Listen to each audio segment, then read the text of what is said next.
सुर के 3 बेटे तारकाक्ष, विदुमाली और कमलाक्ष की।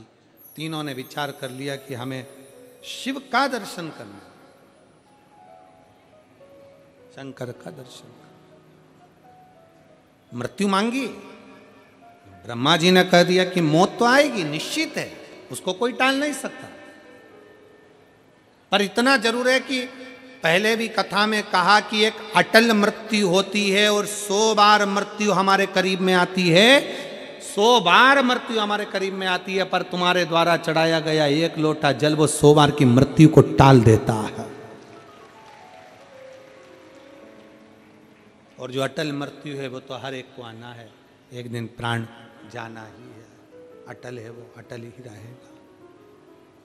शिव कथा कह रही है, भगवान शंकर का चरित्र कथा है, शिव महापुराण की कथा कह रही है, भगवान का पवित्र चरित्र कह रहा है।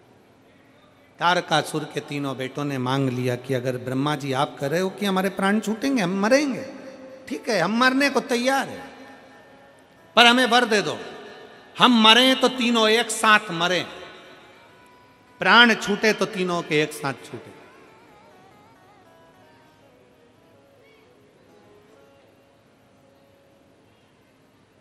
ब्रह्मा जी ने कह दिया तथास्तु, तुम तीनों मरोगे तो एक साथ मरोगे, तीनों के प्राण जाएंगे तो एक साथ जाएंगे, तथास्तु। अब तीनों इतने चतुर थे, उन्होंने तीनों ने अपनी अपनी नगरी जो बसाई ना, बहुत दूर दूर बसाई, और तीनों ने बात कर ली कि अपन तीनों कभी एक जगह मिलेंगे ही नहीं, जब मिलेंगे ही नहीं तो मरेंगे ही नहीं। चतुरता है।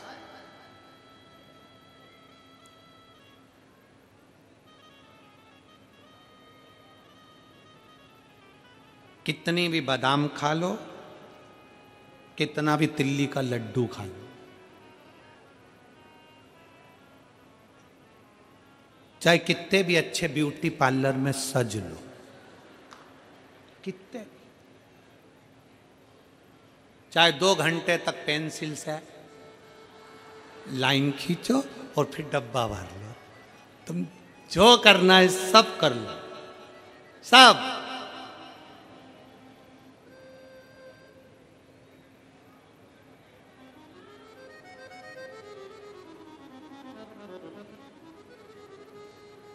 एक अपना जन्म प्रमाण पत्र और एक अपना मृत्यु प्रमाण पत्र, ये कभी भी अपने हाथों में तुम नहीं ले पाओगे, कभी नहीं। जन्म प्रमाण पत्र भी तुम्हारा दूसरे के हाथ में है और मृत्यु प्रमाण पत्र भी तुम्हारा दूसरे के हाथ में होगा।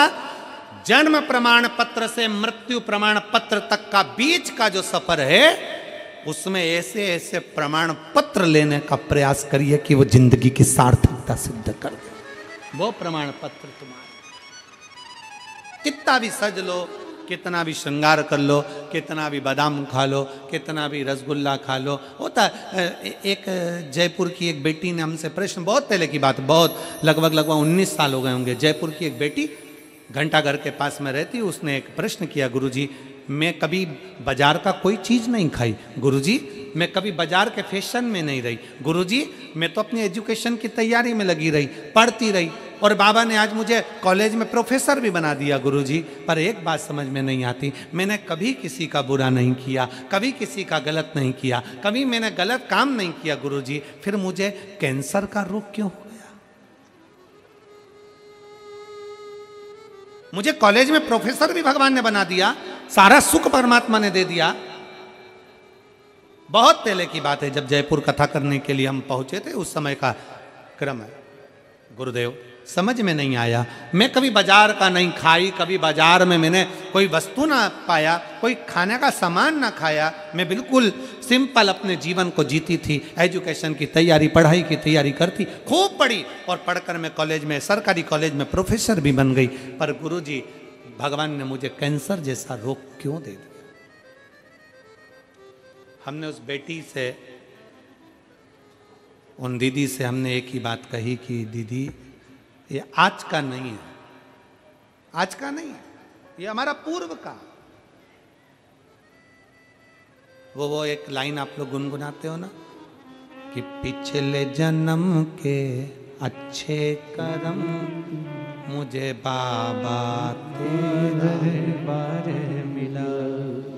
कोई पिछले जन्म के अच्छे कर्म मुझे बाबा तेरा प्यार मिला।